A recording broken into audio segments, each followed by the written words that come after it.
we bring things back full circle. And you know what? That makes me want to do one of these. Throw out the devil horns. You guys familiar with the devil horns? Oh, yeah.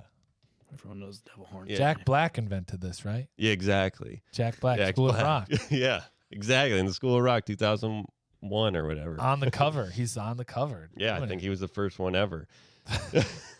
No, this section is called idol worship, and if you're watching on the YouTubes or wherever this video is available, you can see the Malacchio is what it's called. I want to worship Ronald James Patagonia, maybe Patagonia, or as anyone would know him, Ronnie James Dio, or as people know him, Dio, the rock god. The man. Isn't that what Dio means? Dio means God in Italian. Got it. There. Now I got it. He's there. No, so he got his name. He takes people inspire. You got to take what from inspires you and add your little twist on it. So around the time in the 60s, like 50s, there was a mobster, Giovanni Ignazio Dioguardi, who went by the name Johnny Dio.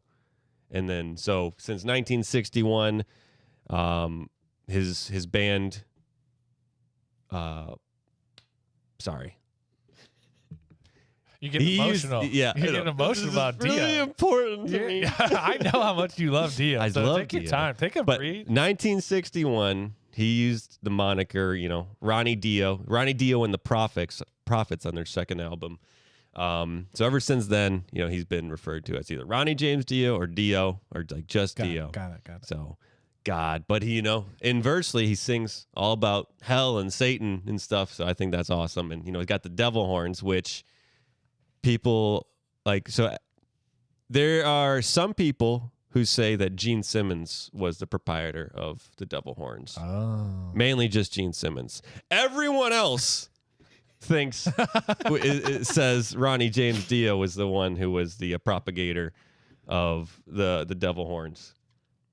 But like, so when asked why he brought it into rock, he said his grandma actually showed it to him. Italian grandma, they're so superstitious. I don't know how familiar you guys are with Italian grandmas. Very superstitious. Intimately. Yes. And then thinking about it when I was doing a little research on like the origins of this in rock and roll and hearing the grandma story. So it's to ward off evils or like the evil eye. It's the Il Malacchio. And so you put the horns out facing your knuckles towards you and you point at it. And that's actually something that my grandma taught me is, when a black cat crosses your path, you do this and you're supposed to spit 3 times like and then that's supposed to like cancel out the bad luck of the cat. Bad mojo. Yeah. Thank you for telling me that. Yeah. That's good. You got that playback? Yeah. Yeah. So cat crossing your path, the Il Malacchio horns 3 times, and you're safe. Good to know. Good to know. Yeah. Good fortunes. That happens to me a lot in my neighborhood. Yeah. A lot of little birdies and mice to eat, and it's just like, oh, that one's speckled. That's a tomcat. Oh, black cat. Yeah. I would say I'm not superstitious, but then I find myself doing stuff to prevent like things like knocking on I always knock on wood, like spill the salt, take it, throw it over the shoulder. You're not superstitious. You're little stitious. Little stitious. Yeah. Regular stitious. Who do you guys know from Black Sabbath? Osborne. Osborne, okay. Some might say Osborne was the singer of Black Sabbath. Some might say.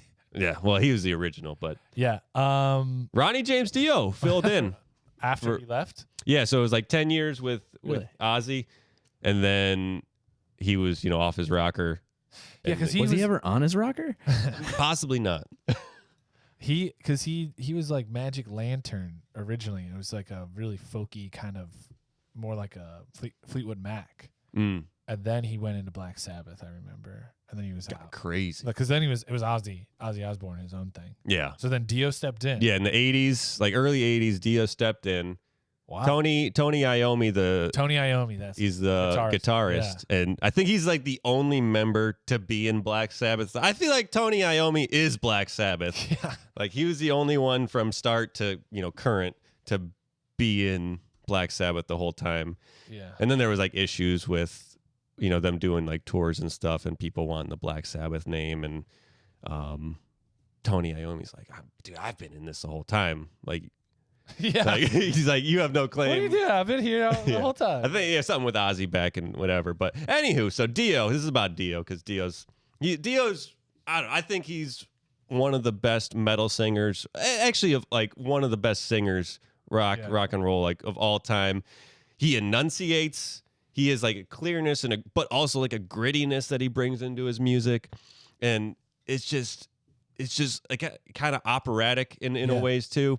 And I'm a Dungeons and Dragons player, so a lot of like the lyrics are Dungeons and Dragons inspired. So it's like that's just something I guess I connect with, and kind of these epic ballads or like stories and fairy tales. Like I think that's I guess that's part of metal in a way. Yeah, I have a question for you on that. Yeah, because I do like what you were saying, and I'm kind of seeing a pattern here that I like. You were talking about your grandma with the what's it called? Malacchio. Il Malacchio and the black cat. You find yourself doing it even though you're just a little stitious. But it is cool how those concepts seep into your personality, and then you carry them on. Maybe you teach your kids about them, or your grandkids or whatever. And it kind of keeps like the idea of a spiritual world alive, which is cool. And I think what Dio is getting into is also cool by telling stories and narratives and myths through his music. And I think it's a lost art form. I think a lot of people now don't really care about building worlds or stories in what they do. It's more just about their commentary and what's happening around them. Yeah. And so if you look at Dio, he's building mythology through his music, which I like, and just covering maybe like thematic things in his lyrics. But I do like how his stories are like narrative. Like, what's that song, The Hall of the Red King? You ever hear that song? By in the hall of the sounds familiar. Dude, that thing is like one of the craziest ballads of all time. Anyway, I just like what you're saying. I like what you're throwing down. I wonder what would happen if people started doing that in hip hop. Like, what if they started rapping like a story? Yeah, a story, but like a mythical story in hip hop. Like that could be really cool. Bunch of nerds, what they are. But there's been a huge like surgence in Dungeons and Dragons and tabletop RPGs, role playing games, like more recently. So I think that's kind of becoming more mainstream of a activity to do. That's like as a result of metal music, or just like that's just general? I think that's just general now. Like I don't want to say with the pandemic because I don't like to talk about it, but I think with everyone being separated, like online games and just ways to connect with people, role-playing games kind of became a place for people to connect a lot more. So I think over the last few years, that's been, more of a connecting thing. The Hall of the Crimson King, that's the song. I just want to put it out there. Okay, that makes, by King Crimson. But it's a crazy song. It's like the lyrics, are super huge and heavy with just like, it's like a whole story. It's amazing. Anyway. Yeah. And I'll get into some of his lyrics that just when I hear him, like I get like shivers and like, goosebumps and something. So like, in one of my favorite songs, Last in Line, it's like, we're off to the witch. We may never, never, never come home, but the magic that we'll feel is worth a lifetime. So it's like, that's deep. Like we're going off on this quest that, we might not, live to tell about it, but this is going to be so impactful. That's awesome. So badass. Yeah. And then like later on, he's like, we search for the truth. We could die upon the tooth, but the thrill of the chase, of just the chase, is worth the pain. So that's like kind of the same thing, just different words. Wow. But like, it's just, I don't know. It just gets to you. Yes. These epic ballads. I'm going to go fight something right now. And then Holy Diver, like here's a couple, ride the tiger. You could see his stripes, but he's clean. And then later on, he comes and says, jump on the tiger. You can feel his heart, but he's mean. Wow. It's like, fuck. Well, it's poetry, man. It is. They're trying to take ideas and juxtapose them against each other. It's like when I see paintings from like the old oil paintings from Lord of the Rings when they did those in like the 80s where they'd paint the fantasy paintings. There's something so nostalgic and rich about those where they seem almost out of time and space. And those lyrics make me feel the same way. Yeah. Like they don't belong to any particular era.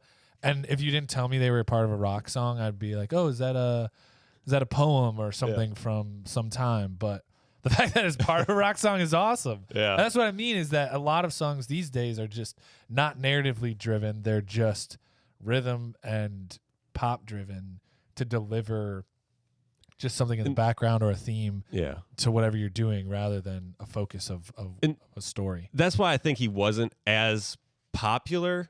Like, I think if people heard him, like, wow, that guy has an amazing voice. Like, I love it. But like hearing his lyrics, they're not, pop culture, right up in your face like some of these other rock songs, like Pour Some Sugar on Me, Baby. Like people aren't dancing to Holy Diver in the same way. But I think that's a reason.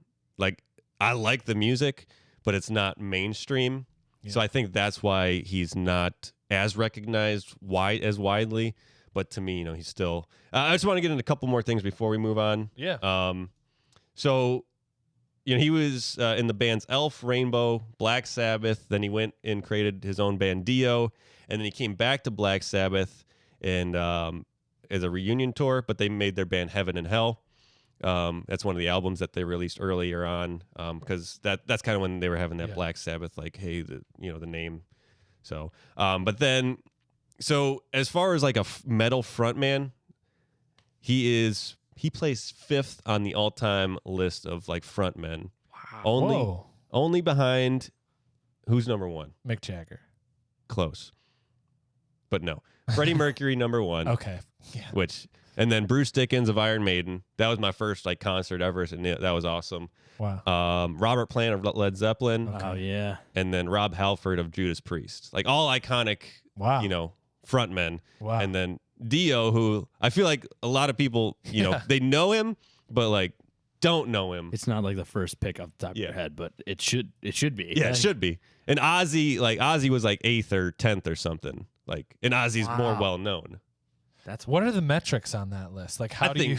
it's loudwire.com. Oh, so I don't know if it was like opinions or presence, like performance. Polls. I think it's like presence and like Freddie Mercury, obviously voice and stage presence, like through like you can't rate it any higher. Yeah, like, I agree. I don't think anyone like you could argue like he shouldn't be number 1, but I don't think anyone would.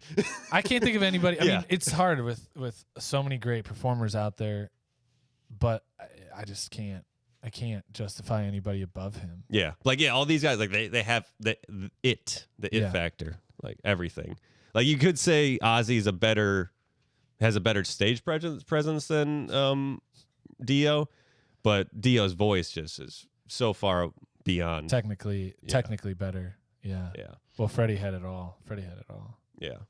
And then the last thing, how I got into Dio. So Tenacious D, one of my favorite, bands. Even though might think they're a joke, but I think they're great. They jam. They do. Yeah, dude. They rip on acoustic. Yeah, come on. That's how I got into acoustic rock. Dio or Tenacious D. But they wrote a song called Dio, like aspired to him, and then he was part of their Tenacious D in the Pick of Destiny movie. Oh wow! And he sang like a part in one of their songs. And then for one of my birthdays back in high school, when people burned CDs, my buddy, he burned me a Dio CD. That's bad. Oh yeah. Kids today probably don't know what burning CDs are. Yeah, or what CDs what are. Is a CD? Isn't that an investment property? Like no. Like your goofy Sharpie marker name, like Dio badass. Yeah, bitch. it was, and he drew a dragon on it. I probably still have it somewhere. There's always like a random song on there from like Jonas Brothers. Like, were they even around? Just to freak you out. Yeah. Just to freak you out. Oh man, Dio, I'm gonna go listen to some of his stuff, man. Yeah. But what I like to do is I like to listen to whole albums, and I'm sure that with some Dio stuff, that especially in his solo tour, that he was going from front to back with like.